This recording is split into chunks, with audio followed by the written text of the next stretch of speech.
Okay, welcome. This is Black Resistance, Armed Resistance, Community Building, and Alternative Institution Building. A panel discussion sponsored by Ubuntu Project-Champaign-Urbana. Now, Ubuntu as a concept originates with the Zulu people of South Africa, but it has many analogs across the African continent and with many African ethnicities. Politically, it's a term that translates into participatory democracy, which was the core concept for the Student Nonviolent Coordinating Committee.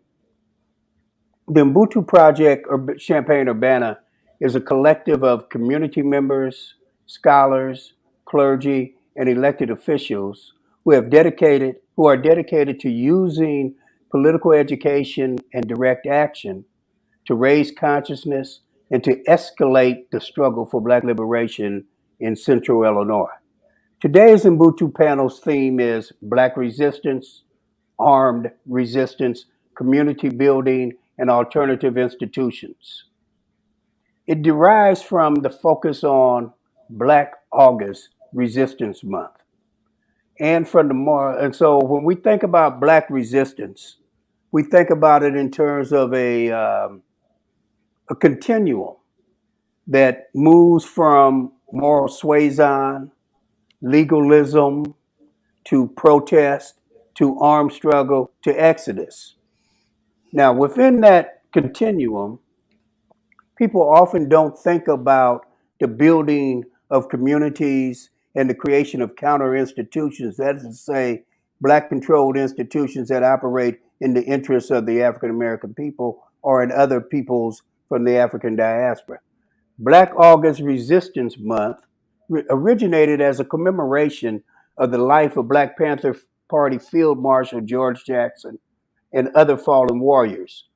When the celebration was expanded beyond the prison walls, the African People's Party came to incorporate tributes to the notable historical figures and to those folks engaged in acts of resistance across the period of African American history. Two of the most significant leaders who have links to the month of August are Marcus Garvey and W.E.B. Du Bois. Garvey is noted for founding the Universal Negro Improvement Association, and this is very important. It was also entitled the African Communities League because he was attempting to create connections between the motherland and parts of the diaspora, African America and Blacks in South America and the Caribbean and other parts of the diaspora. Now, the other person that we're concerned with here is W.B. Du Bois, the preeminent scholar of African America, the founder of the NAACP, and a preeminent Pan-African socialist. Now, in the case of Garvey, his connection is that he was born August 17th. In case of Du Bois, he died August 27th, one day before the historic 1963 March on Washington. Now, additionally, the month of August has been the site of a number of insurrections, rebellions, and indeed the Haitian Revolution. The Haitian Revolution began August 22nd, 1791. Gabriel Prosser, 1800, Richmond, Virginia, inspired by the Haitian Revolution, August 30th. Nat Turner, his 1831 rebellion, took place between August 21st and August 23rd. And that occurred in, of course, Southampton, Virginia. Now, so when we think about the month of Black August resistance, there's a tendency to focus on armed struggle, slave revolts, acts of retaliatory violence, and urban rebellions. But we want to point out that from the very beginning, those who founded Black August Resistance Month instilled a set of values, rituals, and practices that were designed to mold us from an aggregation of individuals into a community. Today, our guests are Lou Turner, who is a founder of Ubuntu. He's a University of Illinois professor of urban and regional planning. Dr. Sharon Bethea, who is professor of African American Studies at Northeastern Illinois University, and she is the president-elect of the Association of Black Psychology, or as we call it, ABPSI.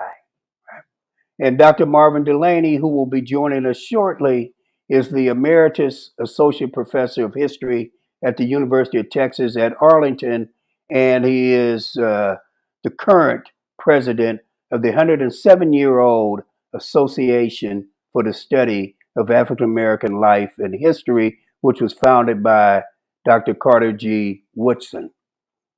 So I want to begin with a question that I'm asking to all panelists, and we'll bring Dr. Delany in shortly. But this first question asks, resistance is a broad concept. When you think about that concept, and you think about it in the context of Black history, African American history, or the history of African peoples writ large, right?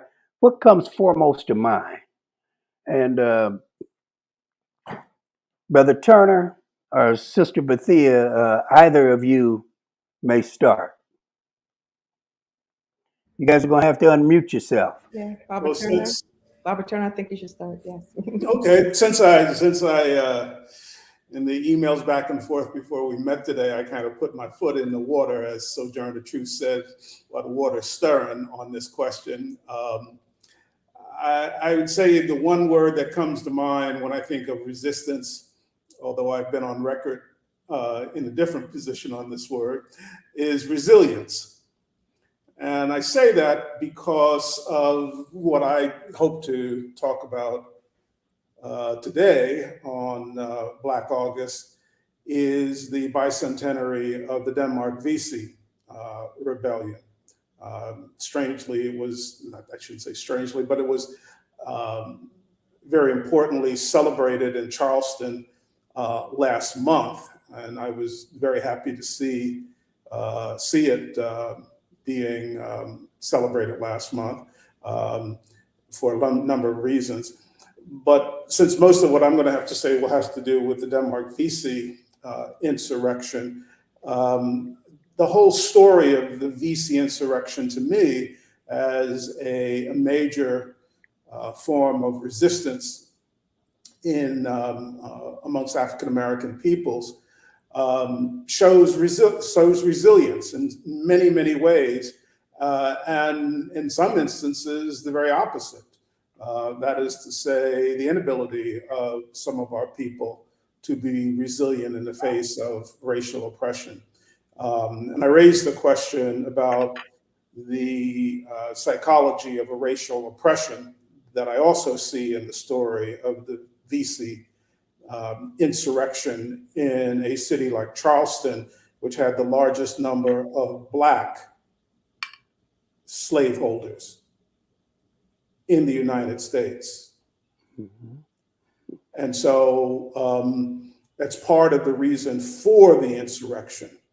And so the psychology of racial oppression is something that the Denmark Vesey insurrection teaches us, and that resilience is in one way, one of the very important elements of resistance. And so I'd like to claim resilience for resistance, as well as claim resistance as a form of resilience, certainly when it comes to the psychology of racial oppression. There was a brother who was a betrayer in the Denmark Vesey insurrection who lost his mind. I mean, it was so, and then there were other betrayers who got caught up in, light skin privilege and mulatto institutions and whatnot, and living in a society of Black slaveholders that they were doing just fine. And then there were the people who were involved in the resistance themselves, who very clearly left very important examples for us today of what it takes to be freedom fighters for Black liberation today, and makes Black August what it is, in my view, as a month of Black resistance. So I was very happy to see Charleston, city I've never visited, I've always wanted to visit. I was very happy to see Charleston, at least Black Charleston, celebrate the bicentenary of Denmark VC. And one last point, because we talk about the psychology of racial oppression. That boy, Dylan Root, who shot up Mother Emanuel Church, from his house in the suburbs to Mother Emanuel, must have passed at least a dozen Black churches before he came to Mother Emanuel. He knew what church he was going to, and that's Denmark VC's church. Unfortunately, a lot of us, in the aftermath of that, in a lot of the news reports, nobody even had a sense that that was Denmark VC's church.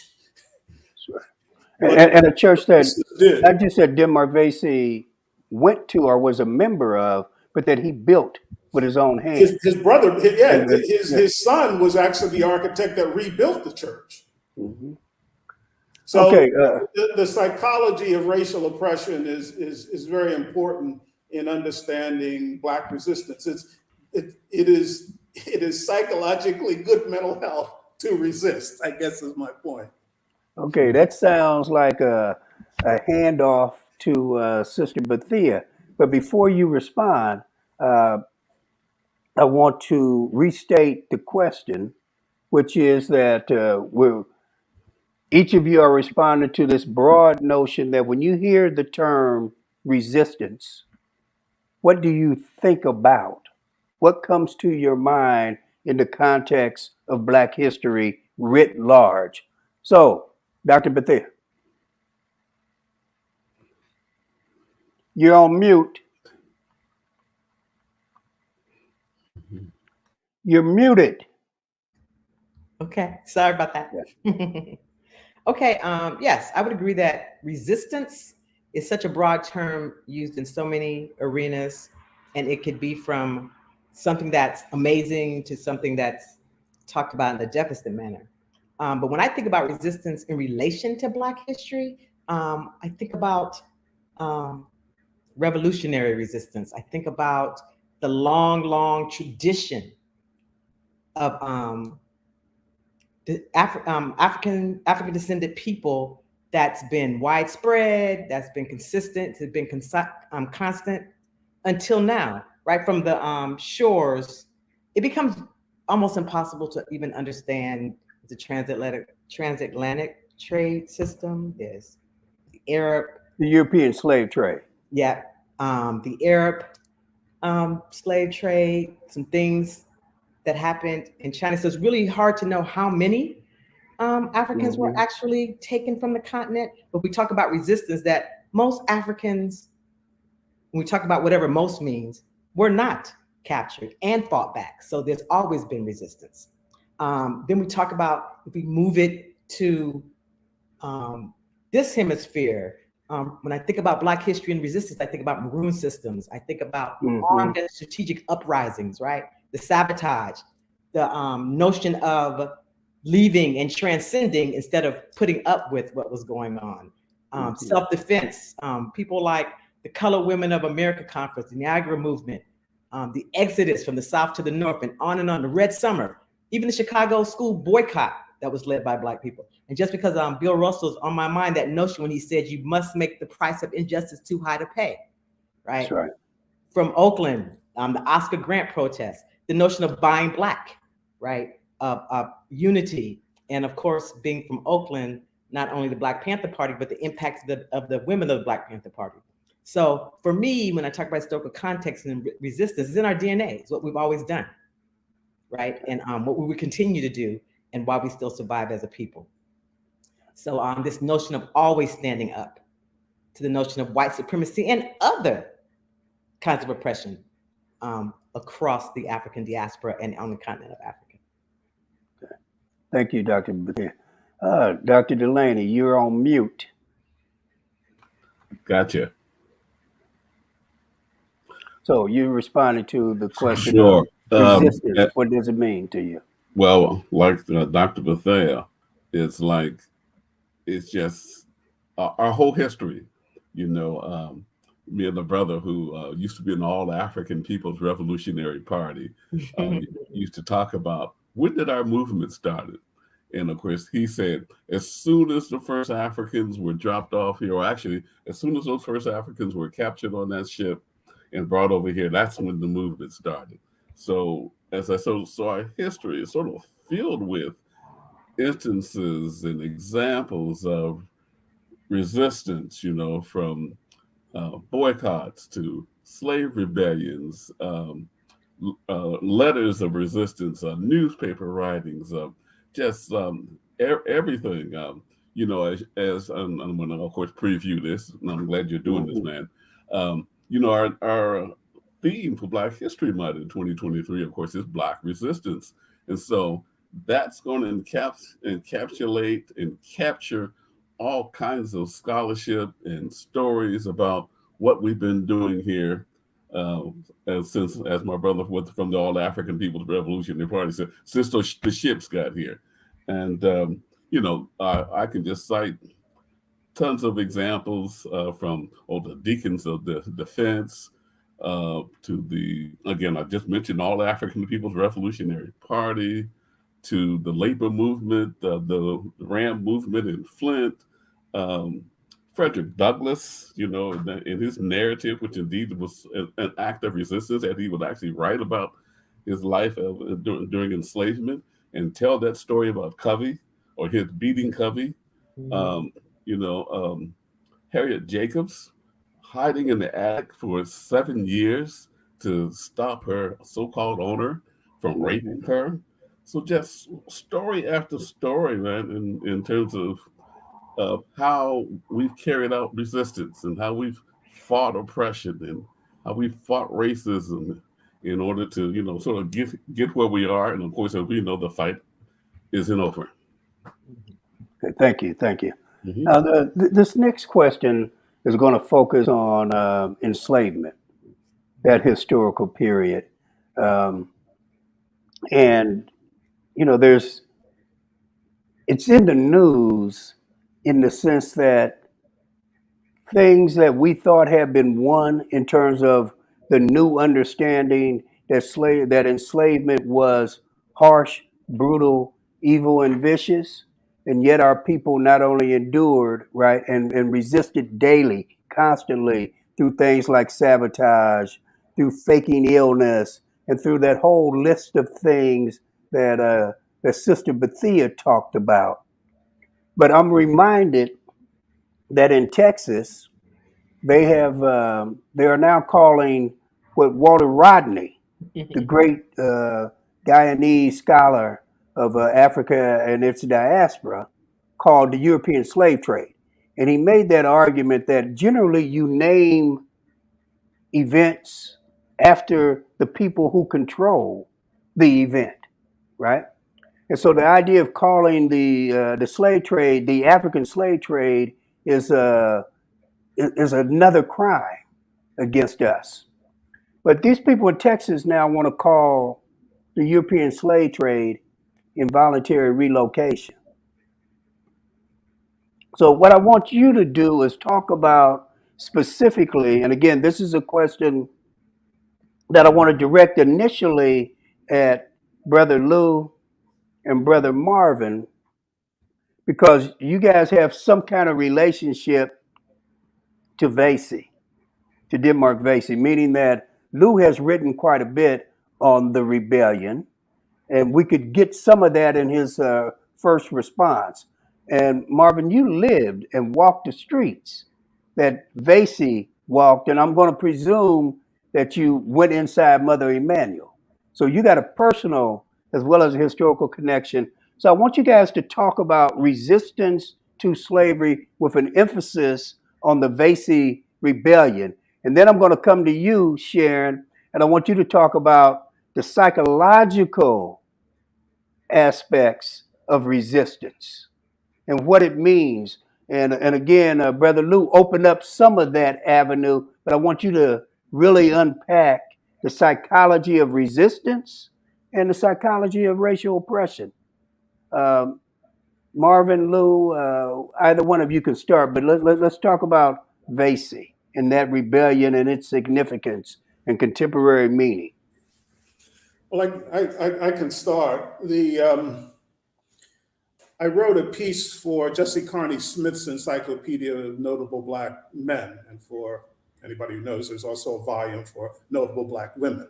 But Jesse Carney Smith is a famous archivist at Fisk University, put together a reference book. I say this in order to encourage scholars to write for reference books and for encyclopedias. I know Sundiata does this and knows it, because that's what kids are going to be reading come Black History Month when they go to their libraries. They go to a reference librarian and they ask for something on a subject that their teacher gave them. And the reference librarian is going to go behind the desk, get a reference book, an encyclopedia, and they're going to be reading your stuff about these figures. And that should happen generationally.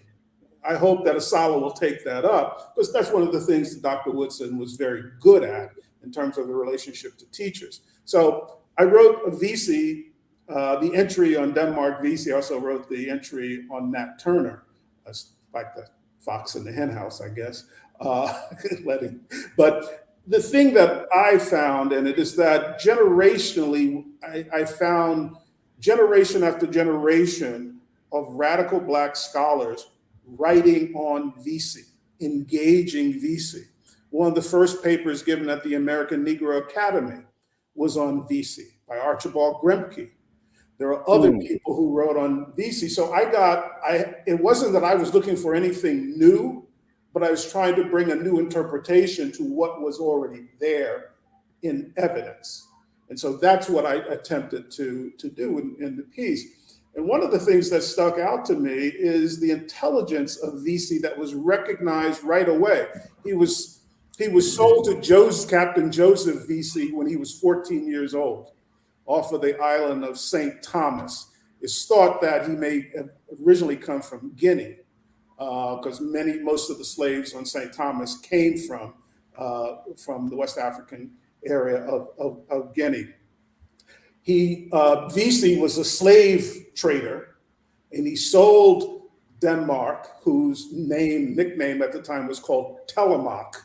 Mm-hmm. And people thought that it turned into Denmark because of the way Black people pronounced it. It wasn't that. St. Thomas was owned by Denmark. It's a Danish island. Mm-hmm. So Denmark owns St. Thomas, the Virgin Islands, or owned them and whatnot. And so he was bought by Captain Joseph Vesey, and then Joseph Vesey, who is a scurrilous white supremacist slave trader, resold him, flipped him on the island of Haiti. So he was sold on the island of Haiti at the age of 14, and you already had the rumblings of the Haitian Revolution occurring. This is in 1781. Haitian Revolution, is a decade away. And so he's there already sensitive as a young man to the coming of the Haitian Revolution. But Archibald Grimke talks about his shrewd intelligence that becomes very important in his organizing later on. Because when Joseph Vesey came back to Haiti a year later, he had to take Denmark Vesey back because he had seizures. Mm-hmm. And the plantation owner who he was sold to said, no, you got to take him back. This is bad goods. He had seizures. Archibald Grimke thought, and I think he's right, that it was a ruse, that Denmark Vesey faked having seizures because he didn't have them anymore. And so Archibald Grimke said it was the first ruse de guerre of this, really intelligent strategist of resistance. And of course, he worked on the ship of Denmark Vesey, going back and forth between Africa, the Caribbean, and Charleston. Ultimately, Captain Vesey retires, becomes I think they call it a slave merchandiser, providing insurance for slave cargo and that kind of stuff, living now in Charleston. Denmark Vesey hits the lottery. That's right. It's the lotto. In 1800, the East Bay Lottery, $1,500, and he buys his freedom for $600 from Vesey. And he becomes a skilled carpenter. He has his own business, becomes a carpenter and whatnot. And there's a number of things happening both in Charleston and nationally that lead to him embarking probably around 1815 on organizing rebellion, the rebellion. It's important, however, to know that the whole Charleston area had almost 80 years or so of rebellions, leading to the Stono rebellion, leading up to Vesey. So 1739. Yeah, so there have been a lot of things already in the area. I mean, Charleston, was more than 50% Black and whatnot. It was very cosmopolitan. I think it was the fifth largest city in the United States. It was more cosmopolitan than New York City, by the way, in terms of all the languages you could hear spoken there in Charleston. It is also where the white and mulatto slave owners of Haiti, when they had to get out of Dodge during the Revolution, came with their slaves, was to Charleston.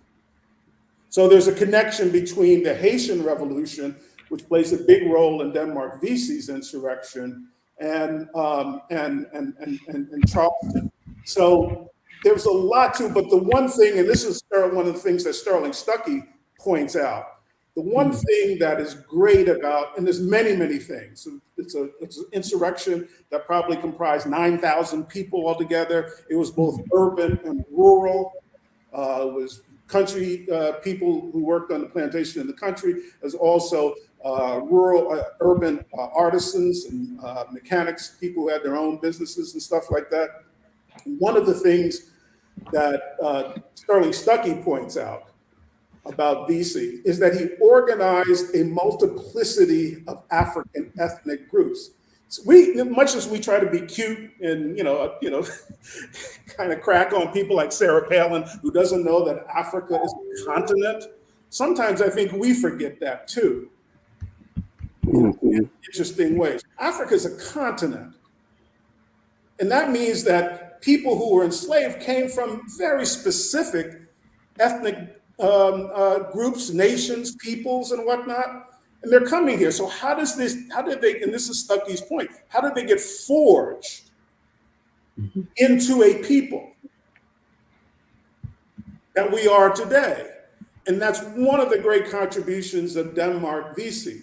I mean, the idea of resistance, resilience, is that it also, those are the elements, that is the dialectic in which is diversity of African ethnic groups. Nigeria has more languages spoken than anywhere else in the world, in Nigeria alone today.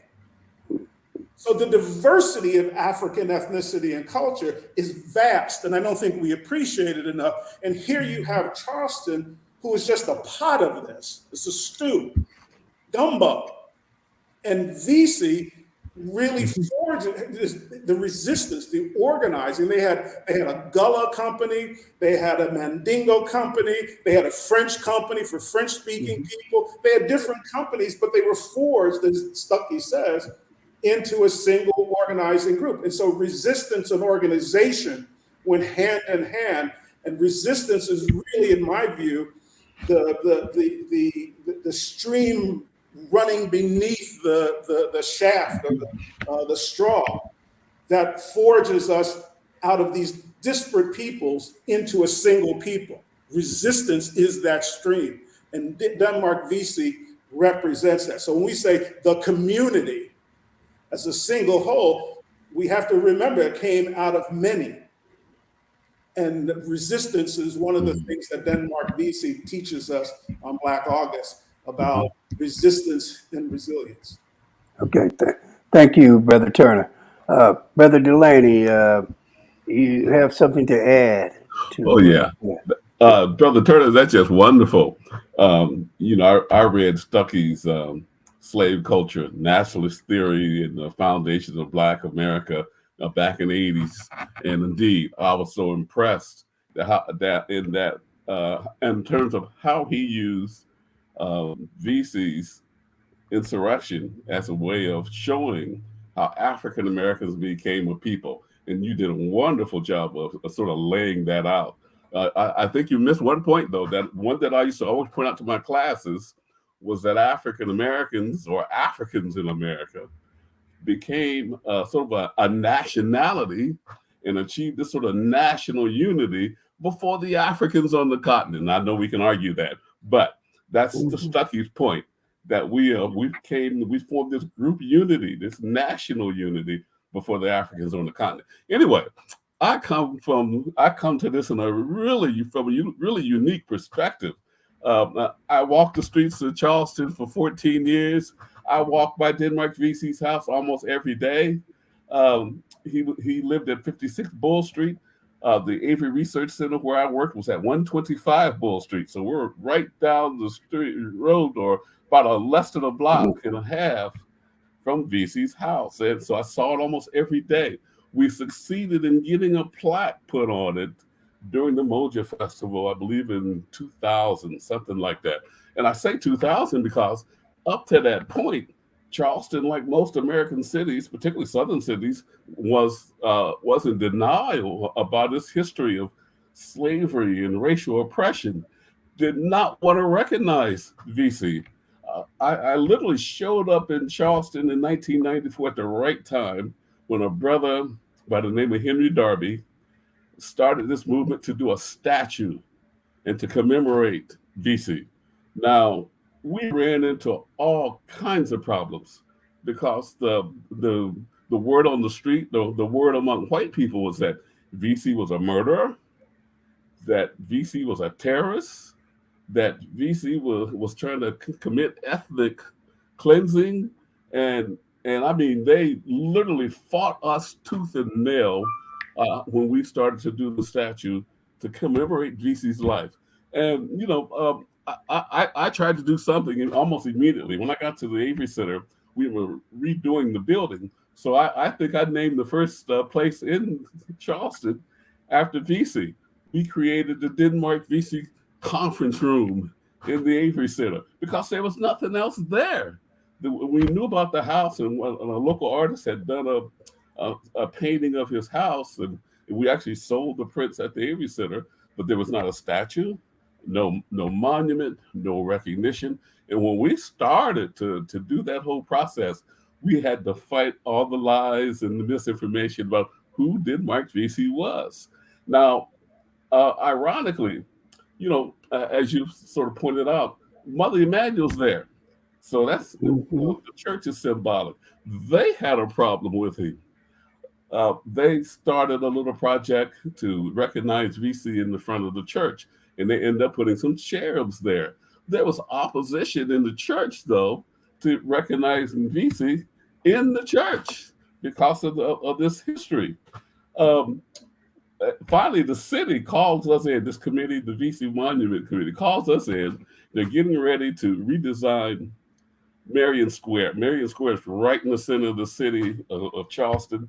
The old barracks for the Citadel is still there. Now it's a hotel. So as we know, the barracks for the Citadel is built primarily because of VC, right in the center of the city to indeed intimidate the Black folks in Charleston. So Marion Square, though, is like a little park. So we thought we were going to be able to put a VC statue in that park.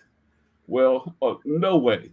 The Sumter Guards and the Washington Light Infantry, you know, these old white patriotic organizations controlled that space.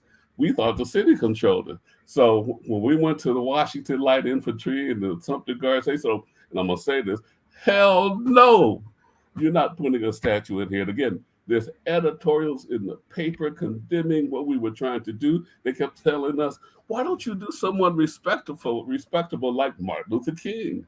Why do you want to commemorate the life of a murderer? Now, keep in mind, VC didn't kill anybody, didn't touch a single white person, but yet there's this characterization of him in the city, even to this day, because they actually just vandalized the statue a few months ago, by the way. So we start in 94. It takes 20 years to get that statue put up in 2014. And so again, this is that's all kinds of crazy. It's like this silly stuff at points. In the city council chamber, there was a box where they had collected money to build a statue to George Washington. I mean, they did that in less than a year. So I go to the mayor and I say to the mayor, since you built the Washington statue, can we now use that box to collect money for the VC statue? And he says, yes. So I go back in about 6 weeks and I check the box. There's not a penny in that box for the VC statue. So again, it was a fight. And I actually thought we were going to lose it. But again, they eventually won that battle. My colleagues who were on that committee, and as I said, they built that statue in 2014. And then, as I said, just recently, though, it was vandalized, and we know why. Okay. Yeah, but you brings up a very important point about resistance, and that is the fight over memory. Yes. Mm-hmm. It really, and I think that's what Black August ultimately is. But it really, because when you talk about monuments, what he's talked about, it is a fight over memory of the people. And so we don't think about resistance in those terms, but it is. Yeah. And it requires just as much vigilance. Yes. And it is memory that shapes the future. All kinds of stuff. Yeah. We were called, radicals and people who are trying to destroy the community by trying to memorialize this murderer.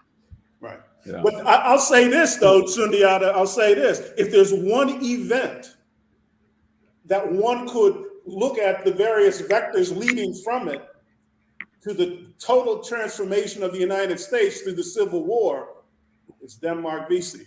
Mm-hmm. Denmark VC inspired John Brown. Mm-hmm.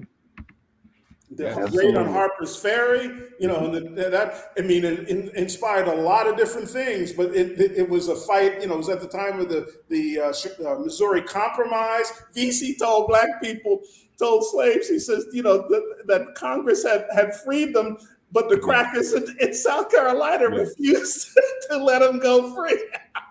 Have I heard? It's like the reverse Juneteenth. Yeah. Let's get Sister Bethea in here, and can you, Sister Sharon, talk about the psychology of resistance and the psychology of racial oppression, particularly in reference to our enslaved ancestors? Okay, big topic. So because I am a psychologist, taking it from a psychological perspective first, many people have talked about this work and the impact of, we'll call it racial trauma, just for now.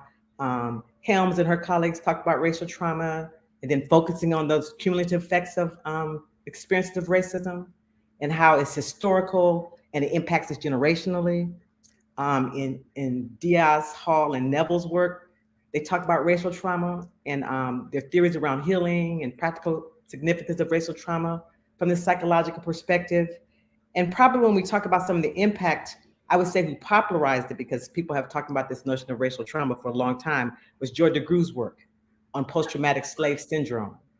And as she outlines this phenomenon, she outlines it in her book called Post-Traumatic Slave Syndrome, America's Legacy of Enduring Injury and Healing. And so in this book, she begins to explain many of the adaptive survival behaviors in African-American communities throughout the United States and diaspora. And it is a condition that exists as a consequence of multi-generational oppression of Africans and descendants resulting from centuries of what she calls, and many people call, chattel slavery. So she talked about it being multi-generational trauma, this notion of an absence of opportunity to heal or access benefits available to society, and then this impact of this particular syndrome. And some of the things she talked about, some of these behaviors, and also looking at it from several vantage points. As we talked about adaptive survival behaviors, so we begin to reframe how we actually describe these behaviors. But she also talked about these notions of having a vacant esteem, right? This primary esteem because of all the self-destructive things that would happen to us, the feeling of hopelessness, right? This notion of marked anger and violence, right? And many times when I talk about these notions in my class, and as I teach about psychological impact, and even as we learn it, however we learn it, that this response is normal. How else would you respond to this type of violence against you? How else would any human being in their human beingness respond to this? So instead of saying these deficit behaviors, let's look at the response to what's going on in society around us. This notion of internalized racism, from K through PhD, we're taught to hate ourselves, to not love ourselves, that we didn't do anything, that we had no part of history, that we were murderers instead of freedom fighters, right? So this constant socialization of who we are and who are identified in context to the white supremacist space of America, right?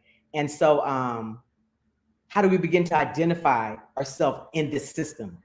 And so as we begin to reevaluate these, and I'm going to call them survival behaviors, and begin to describe them as such, how do we begin to have a conversation as a family? And I say that as a family of African-descended people throughout the diaspora and on Africa, of other kinds of behaviors, right? Not necessarily defining those in a bad way, but other kinds of behaviors that, even if those are very normal response to a very critically demeaning situation, we also know those behaviors are identified in our society as not only being bad, but can get us killed, can get us locked up, kicked out of school,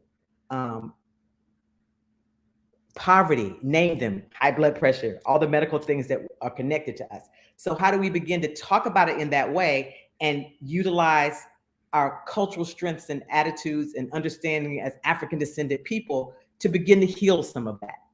So in Peterson, Todd, and Neville and Carter's work, they talked about focusing on healing and then expanding these notions of prevention and resistance strategies, right? And that many people are talking about how even for adolescents and emerging adults, how this notion of resistance becomes a very healthy coping strategy. This notion of liberation, the process of resisting oppressive forces and striving towards psychological and political well-being. So we talk about liberation in one vein, but begin to talk about in a psychological way how it leads to well-being. That it begins to be a vehicle to get away some of these survival behaviors that in the context of being in America may get us killed, locked up, or the many and varied physical issues that happen for Black people. I know recently I was in Tanzania with Dr. Helen Neville, and we began to ask people questions because COVID is just nice and interesting. Ghana in 1 month, following month I'm in Tanzania, so you're in spaces and places where it's just not a thing. Like COVID is just not a thing. Not that it wasn't there, it's just not a thing. And asking those questions, right? And so we talk about their cultural context, the way they eat, the way they relate to each other, the climate, right? Because we have to talk about mind, body, and spirit. Can you spell out? In other words, I need you to elaborate. Okay, climate is fairly clear, but you're talking about the way they eat. So you're talking about diet. Talk about those things so that people listening will get a sense of some of the things that we can do to combat this without relying on European pills and what they call medicine. Okay. So we talk about embedding the cultural context. I know we kept drinking, what we were ordering was ginger tea. and I can't remember the name. They had a name for it. So I asked, what does that translate to? They pretty much said it's something they drink every day, and it translated to medicine. Just boiling simple ginger root, drinking it every morning. Part of their cultural context of what they do all the time, wake up every morning and they have this ginger root tea. It's like you think you're getting a tea bag and you get ginger root in a cup. So just that kind of the way they eat food, growing food. Their food is organic. They don't pump their foods full of stuff. So this notion of knowing how to feed yourself in a way that's very economical, because you learn how to grow it, but very simple, not packaged, not processed, right? Moving, walking, in sunshine. There's research that kind of supports that vitamin D3 deficiency may have aided in some of the outcomes of African descended people dying so much in America, where you find a much lower rate of vitamin D3 on the continent because they're outside walking. So those kind of simple things that they do as a people, right? How they eat, how they live, how they move, how they walk, how they relate to each other. Because we talk about how isolation became such a huge part of some of the deaths that happened for African descended people, because we're such a relational people. So that didn't happen. They stayed in relation to each other, right? Took care of each other.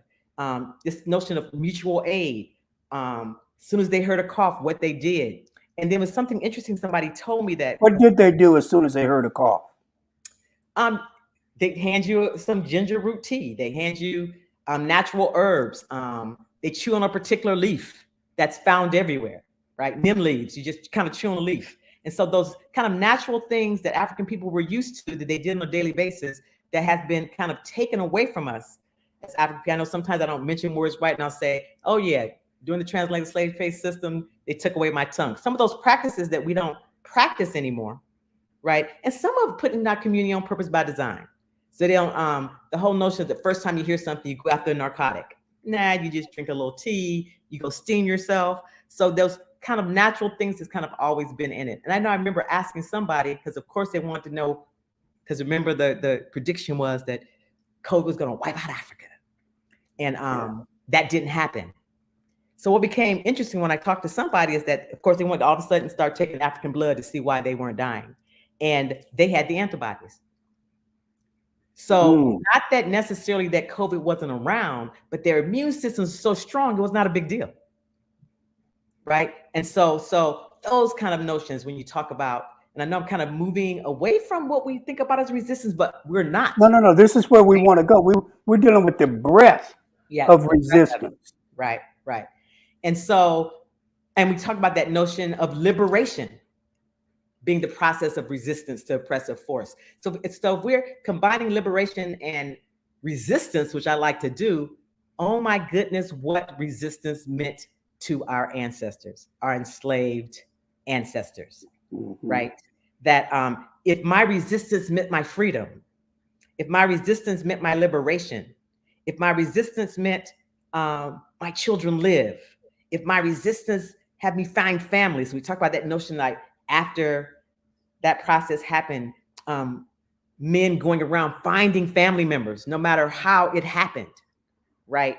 That this notion of resistance becomes foundational to who we are as a people, right? How we resist what's in school, right? We talk about the Chicago school boycott.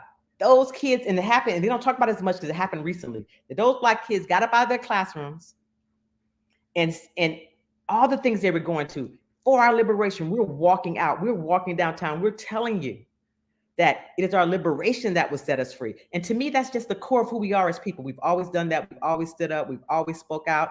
So it made sense that it was core to our ancestors who were enslaved. And some of the reasons why they don't tell us about, because there were uprisings, armed uprisings all across the diaspora. And they tell us about a few, like there were a few, but that was the norm.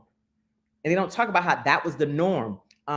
Poisoning. Actually, there's a special on about Haiti, and talk about how they were teaching the women in the on the plantations. And sometimes I struggle with these words because we were so resisting and so fighting back and so about liberation that it's like our spirits were not enslaved, but they were teaching the women and the girls what herbs to put in, make teas to poison people. So we talk about liberation Poison and slaveholders. Yeah. So when they went in, they were poisoning, and so they were learning how to plants, how to talk. We talk about talking to the plants, right? So they knew which plants to make taste like regular tea, but they would slowly poison, sometimes poison. They were putting it in milk. So this notion of resistance was core. And we talk about, in America, and I said throughout the diaspora, because about 3.6% of people who were taken as slaves ended up in America. So we talk about another 97% throughout the diaspora fighting back. What happened in Jamaica, what happened in Brazil, what happened in Haiti, what happened throughout the diaspora as we brought with us that spirit of resistance, that spirit of survival. So it became core. And that's why we're sitting here now on this, what are we on? This StreamYard, having a conversation, because it never left us. It's part of our DNA, who we are as African people. Okay, thank you, Sister Sharon. And I'm gonna come back to you to start off this conversation. And here what we want to do is talk about those everyday things that we still do in terms of language, in terms of naming, in terms of a whole host of practices. So I want to kind of repeat a fact that I acquired through Steven Steinberg's book, Race Relations, A Critique. Wonderful, wonderful book. Came out in 07. Now, what Steinberg points out in the last chapter is that every ethnic group that has come to the United States, whether we're talking about Mexicans, Chinese, Japanese, Italians, Polish, whatever we're talking about, Jewish, that they have anglicized their name. They have taken on English last names. And if you look at these ethnic groups, and again, whether we're talking about El Salvadorians, Colombians, Thai, Vietnamese, they give their children, if it's a boy, they give them one of the top 5 most popular names that white people give their boys. If it's a girl, they give them one of the top 5 names that white folks give their baby girls, except for the African American. We don't do that. We come up with other kinds of names. If we were in the 1790s, we would find that when black folks got their freedom, we're talking about the quasi-free, the first thing they did was change their name.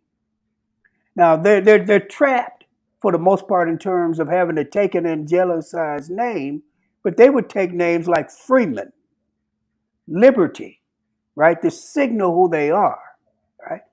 In the period from the 1870s through 1900, we would take names like, there are people, their name is Man, Manning Marable, right? To say, I am a man. Women took names like, gave children, their daughters names like Precious. Say, you are precious. And then in the 1960s, we took African names, right? And since then, the masses of our people have created new names. There's no Devante, there's no Shaniqua in some prior name book or language. We are creating those things, right? So I want us to talk about these everyday things that we do to speak to self-determination, our autonomy from this deadly culture that we are trapped in.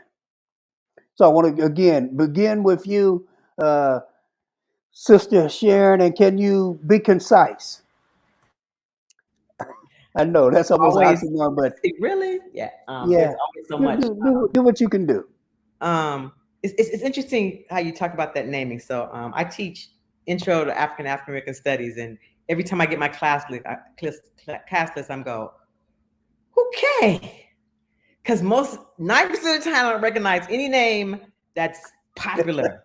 And so I started doing naming things in what's your name, where'd you get your name, who's your mama, who's your daddy, how you got there, and how many still today of my freshmen are combining mom and daddy's name, mom and grandma's name. And then one of the most funniest stories I was told, somebody looked at their class list and it had this word that she was trying to make all fancy. And the student stood up and said, "No, my name is I'm all that." Her mama named her I'm all that. There you go.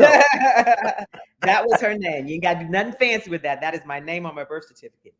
So this I'm all that in the bag of chips. Yeah. But her name was I'm all that, and her sister's name was even something like that too. So when she said it in class, so this. But see, people make fun of that stuff, Sharon. Explain why you shouldn't be making fun of that, and you should understand it as a thread of resistance. It is a thread of resistance. Not only that, can you imagine when this student stood up in pride? My mama named me I'm all that, no matter what's going on in my life, right?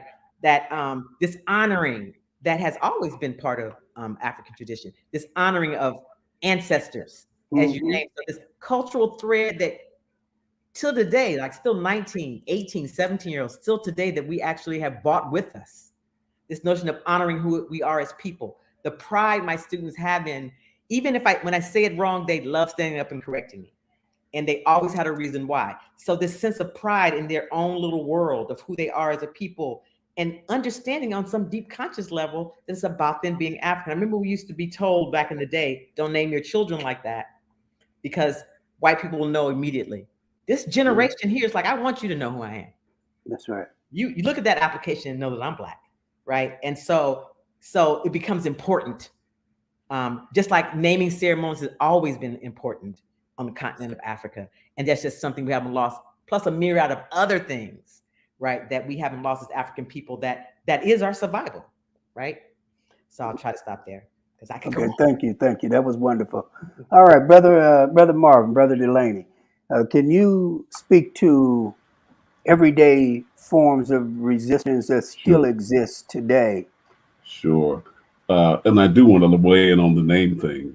You point out in your questions about how those of us in the 60s and the 70s took African names and for our children, for ourselves as well as for our children. Again, I named my son Malik Hashim Delany, mainly because one, of course, Malik means king, and then Hashim means destroyer of evil. Okay, because in the African tradition, you name your children in the way that you want them to be and what you want them to do. And of course, ironically, my son got the message. He named his son Amir Hashim Delany. Okay, so indeed, that was passed on down. I read a book, old book, way back early 80s by Albert Pasteur and Ivory Tolson. It's called It's called Roots of Soul, The Psychology of Black Expressiveness. And basically they were looking at how we got over, how we were able to deal with, racism and the constant slights and, the petty racism and on a daily basis. In fact, they basically said just based on what we face, we would be, psychological basket cases. So Dr. Bethea, I'm sort of hearkening back to what you said earlier, but they pointed out that they said about 5 things that sort of helped us to get over it. I can only remember 4 from the book.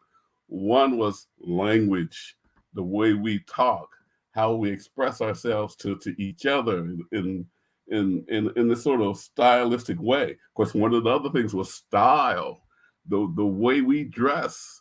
The chapter was actually took a line from a Langston Hughes poem called "When Susanna Wears Red." Red. Oh yes. Then they also talked about expressive movement, the way we walk and carry ourselves. When you see a brother walking down the street, he's not just walking normally. He indeed has a dip, or some type of, well, we used to call it pimping, a way of moving himself to express how he feels good about himself.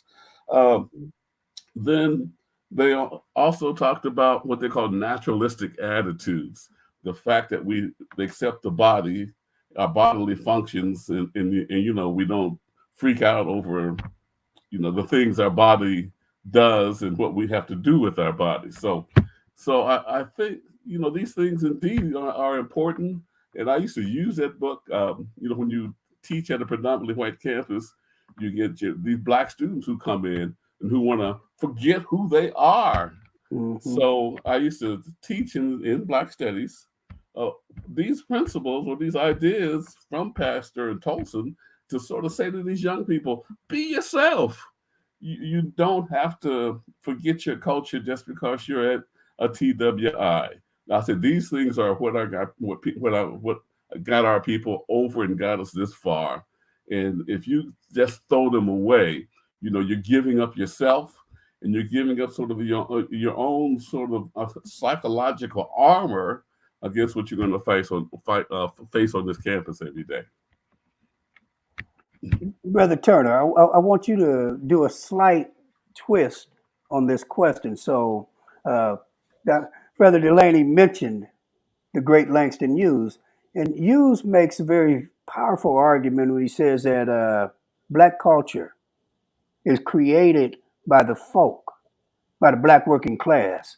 And so can you add that dimension to the question of cultural resistance, that it flows not from the bourgeoisie or the Black petty bourgeoisie, that is created by the masses, the working class masses of our people? It strikes me in the responses of everyone and you, Sundiata, that we're all people who taught African American studies. Yeah. And at some point, something has to be done with that. In terms of, in a serious way, and I'm not going to jack any association around, but in terms of African American studies being a body of knowledge, I think it's important to understand that's the frame in which this conversation is taking place, and rather just having it in the background, moving it to the foreground, if it's not already there. I wrote a piece on a mentor of mine, Charles Denby, in Detroit, who was a Black worker, a Chrysler worker, and wrote a column called Workers' Journal, wrote an autobiography, famous working class autobiography called Indignant Heart, a Black Workers' Journal. And I remember Denby, in one of his columns, when I went back and researched it in the archives, at the time of the assassination of Patrice Lumumba. And so that's 1960. That's right. Denby wrote a column entitled, he's a Black worker now, from Lowndes County, Alabama, which is where the original Black Panther Party began, lest we forget. And he wrote a column that he titled Race and Class, about the assassination of Patrice Lumumba. And he said that the Black middle class wasn't saying anything about it, but Black workers in the plant, that's all they were talking about, and that they lined up behind Lumumba and against the United Nations, essentially covering it up and whatnot. And, they were obviously attacking the imperialist puppets who carried out the assassination. But there is a Black working class basis of Pan-Africanism that frankly has been left out of the history of Pan-Africanism and frankly left out of African-American studies. And there's a lot of aspects of it. And in the column that he wrote, he talked about, this is a man whose grandmother had been in slavery in Alabama and growing up. And he talks about the old people talking about the African communities they came from in Africa, and that they were speaking in language, he says, that the young people couldn't understand the dialect because it still had an African patois to it. And he said, we couldn't understand what the hell they were talking about, but they would be telling us about people in Africa. And he talked about his mother, his grandmother, who had been enslaved and in Virginia. And when she talked about having been sold off and never seeing her mother again. This is his grandmother. This is long before Alex Haley and Roots. This is 60.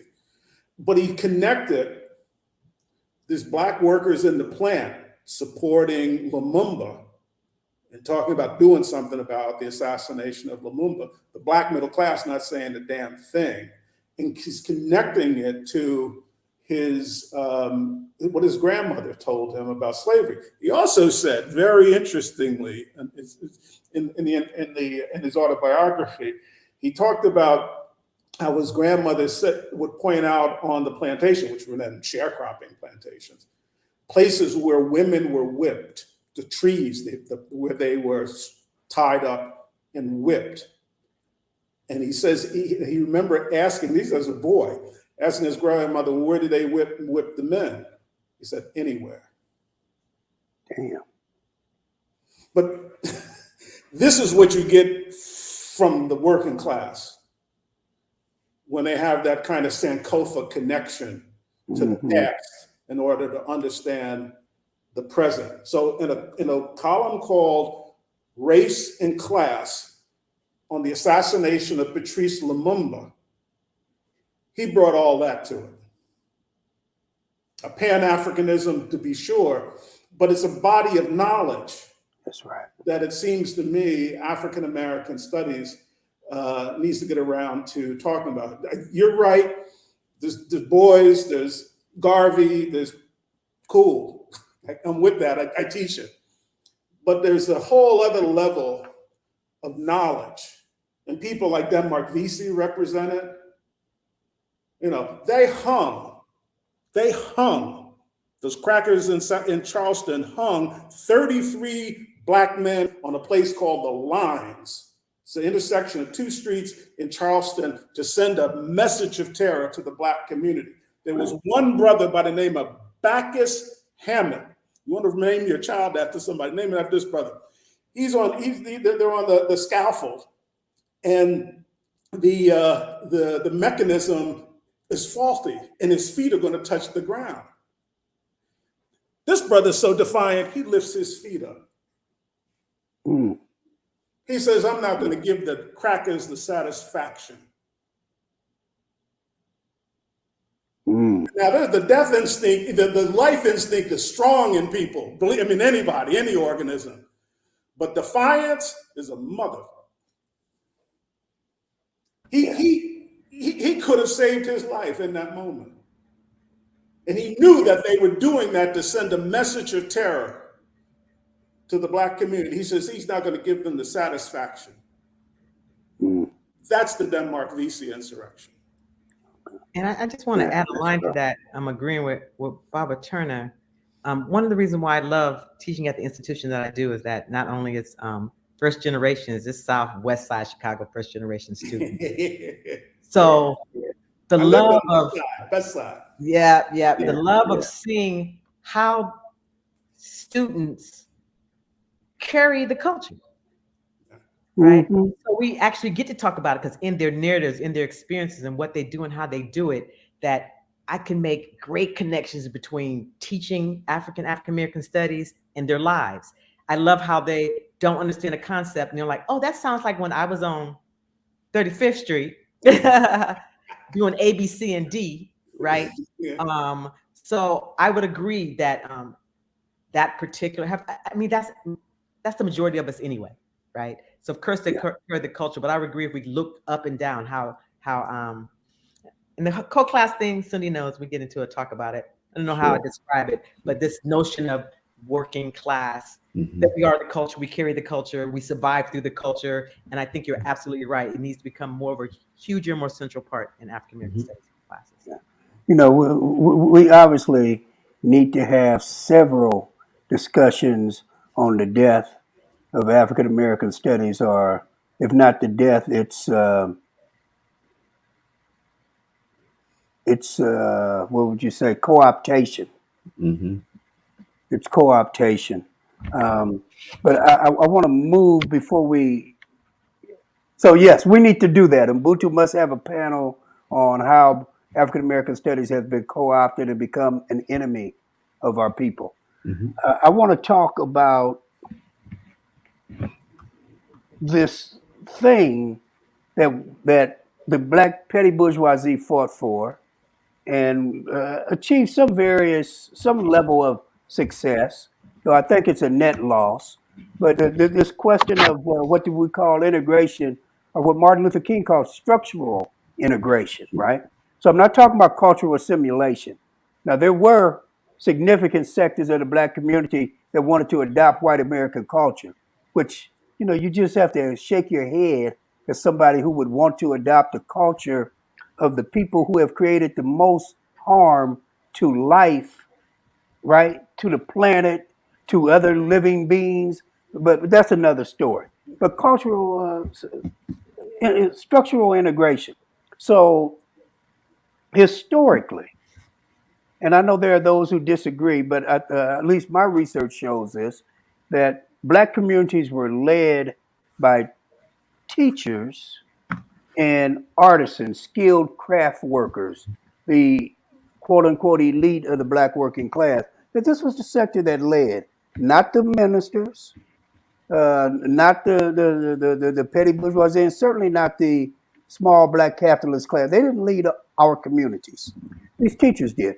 Now, black teachers, if we're looking at the 1940s and 50s, right, 35 to 50% of all the teachers in these southern states that are teaching black children are black.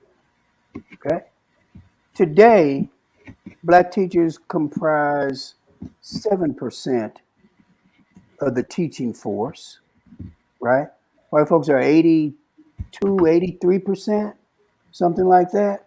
And so this question for me is, and I'm using the teaching example, and people like Derek Bell, the creator of critical race theory, they've concluded that integration was an overall net loss for African Americans. So I want you guys to respond to that. Mm-hmm. Do you think integration was an overall net loss? Mm-hmm. And whatever position you take, what is the role in the construction and maintenance of black controlled institutions in our liberation? Well, I'll jump in first. Yeah, I agree with the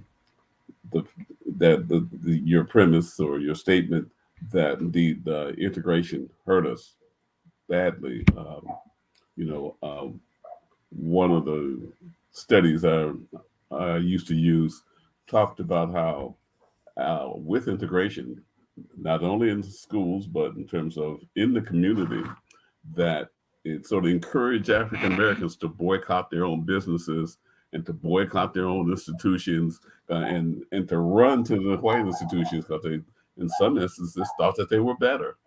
And so it's almost like what we had achieved up to the 1960s with the Civil Rights Act, 1964 in particular, we just threw it all away to integrate into the mainstream and to forget how important our own institutions were, and in particular how important our schools were in terms of teaching our children uh, about their self-image, their own history, of having teachers in the community who, when your child did something wrong, the teacher indeed would call your parent and they, in fact, knew who your parent was.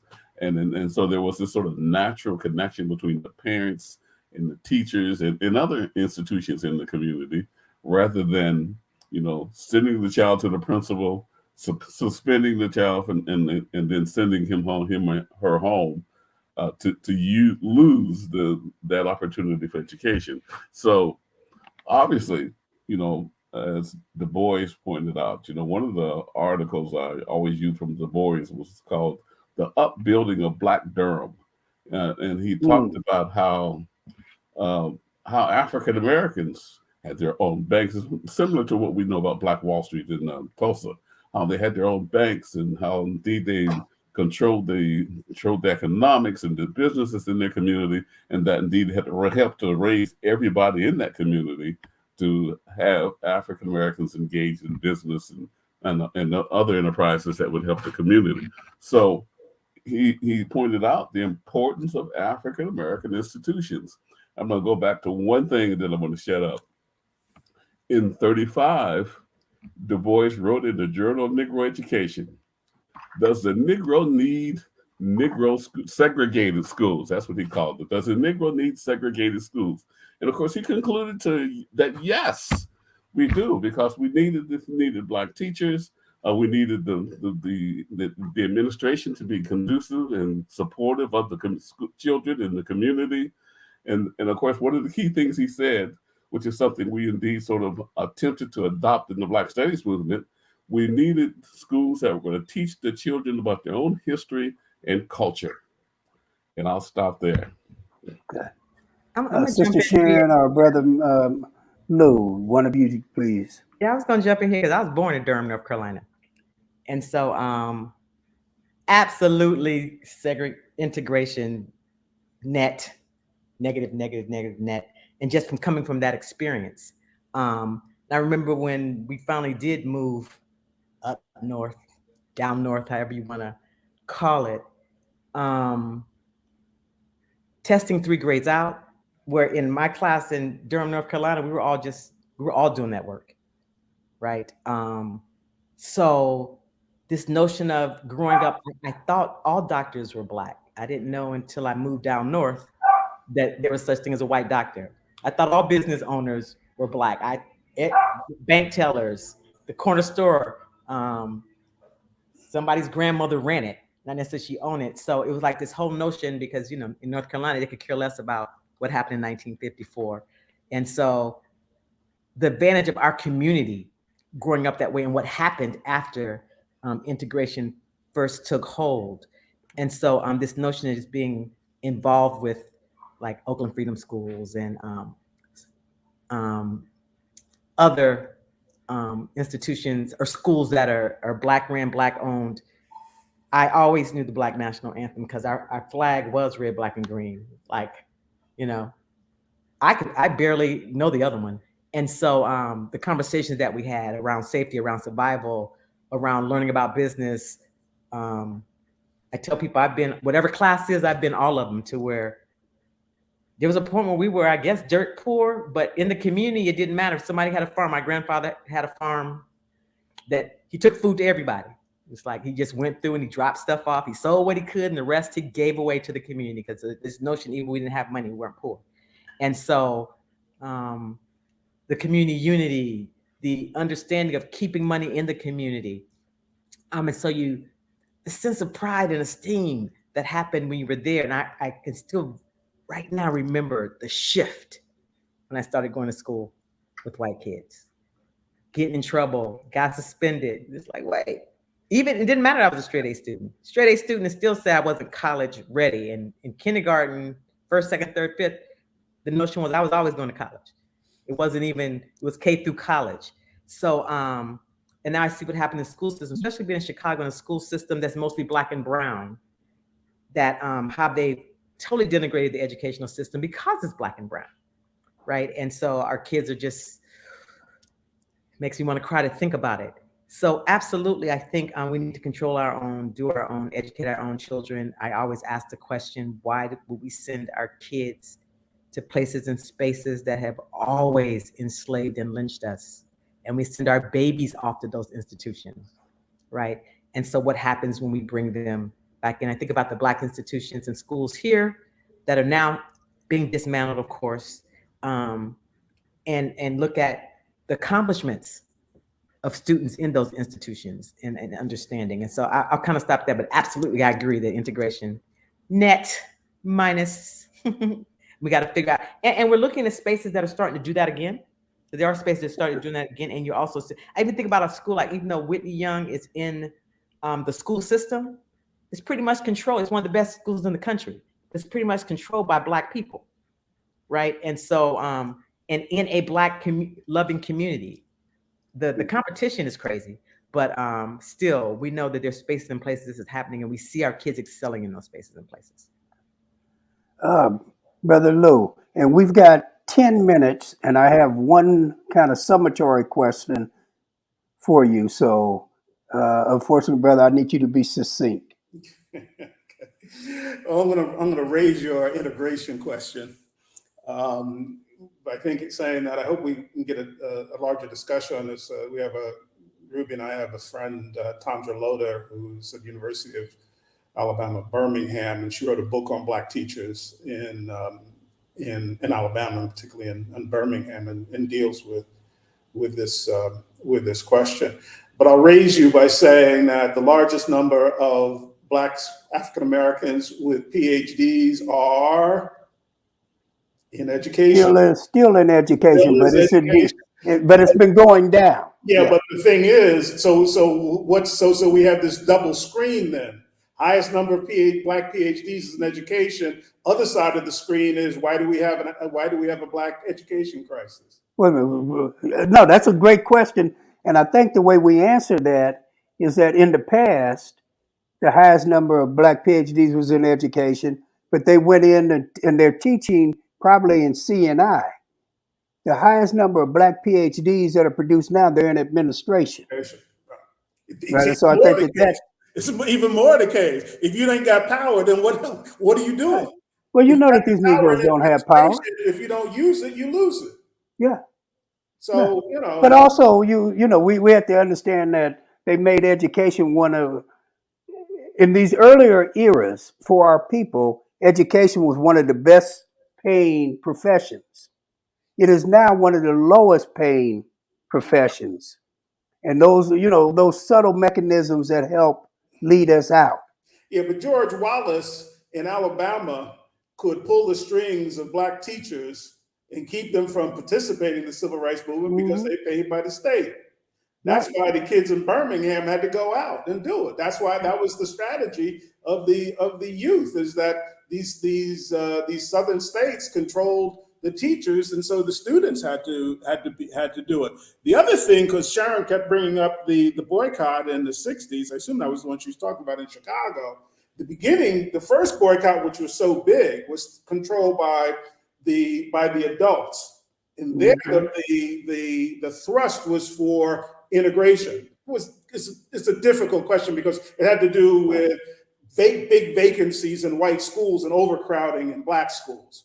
But by the time you get to the second and third walkout, where it goes down, the Black students take over the control, and the thrust changes from integration to fund the Black schools in my neighborhood.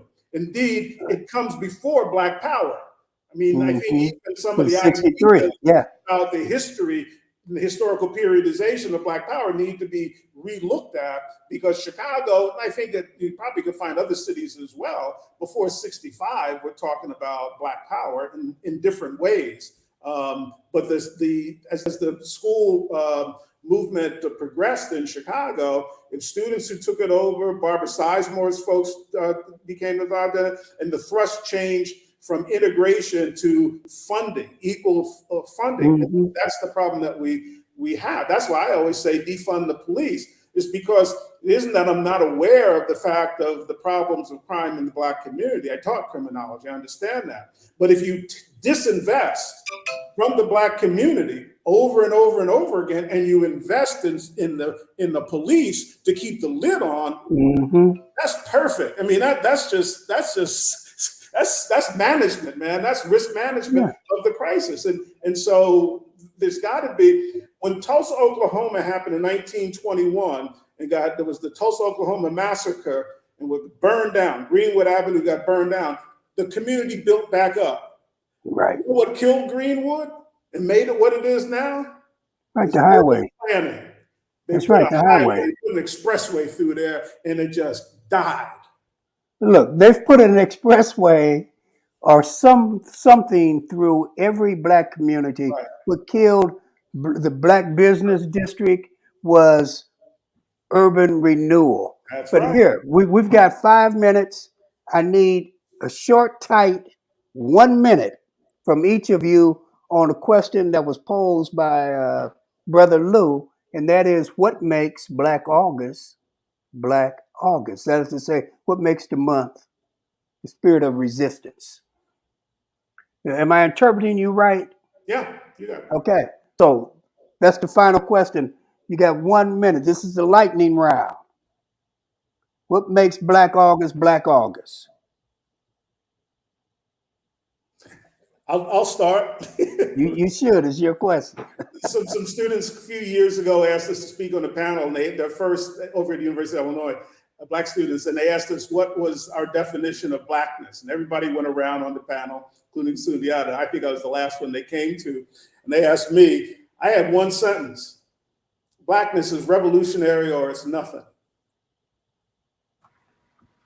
That's Expound. what I think. Okay. Black August for me, of course, is because traditionally in here in Dallas and even in Charleston, we used to celebrate the birthday of Marcus Garvey and make it a big affair because he sort of was like the quintessential nationalist. And as you can tell, I'm a nationalist.